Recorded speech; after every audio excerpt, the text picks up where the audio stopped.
If you're not 100% sure of these two things, then make sure to learn them off this week, and I guarantee you'll feel way more comfortable when speaking Irish.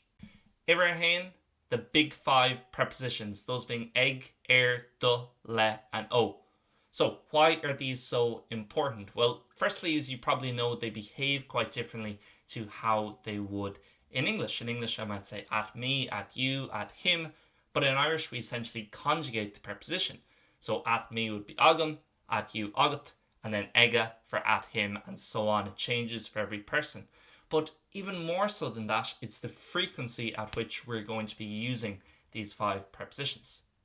If you think of their translations, at, on, with, from, to, those are already quite common words in English, but they're used way more ascuelga because a load of verbs and ideas that don't need those things in English do need them in Irish.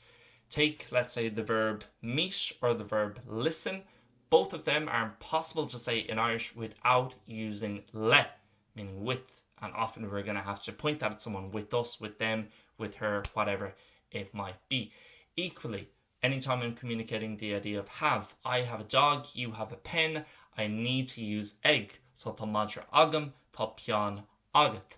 O, for example, is crucial to communicating the idea of needing something.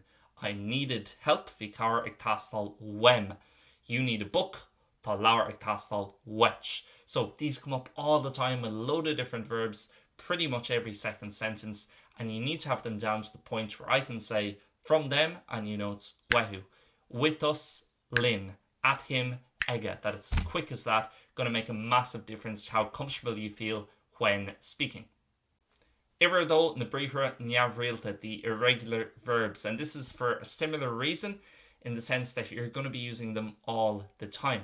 So in Irish you're very lucky, there's only 11 irregular verbs. Most European languages have hundreds of them, but the problem is they include some of the most common verbs in the language. Let's say to go, to come, to do, to be. So it's really important you have them down just like that. That someone can say he gave and you know it's hugshe.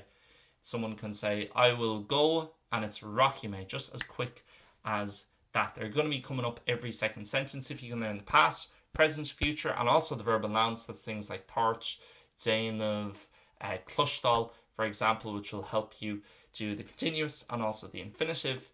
And you have them for all 11 irregular verbs. It's going to make you feel a whole lot more comfortable and secure when speaking.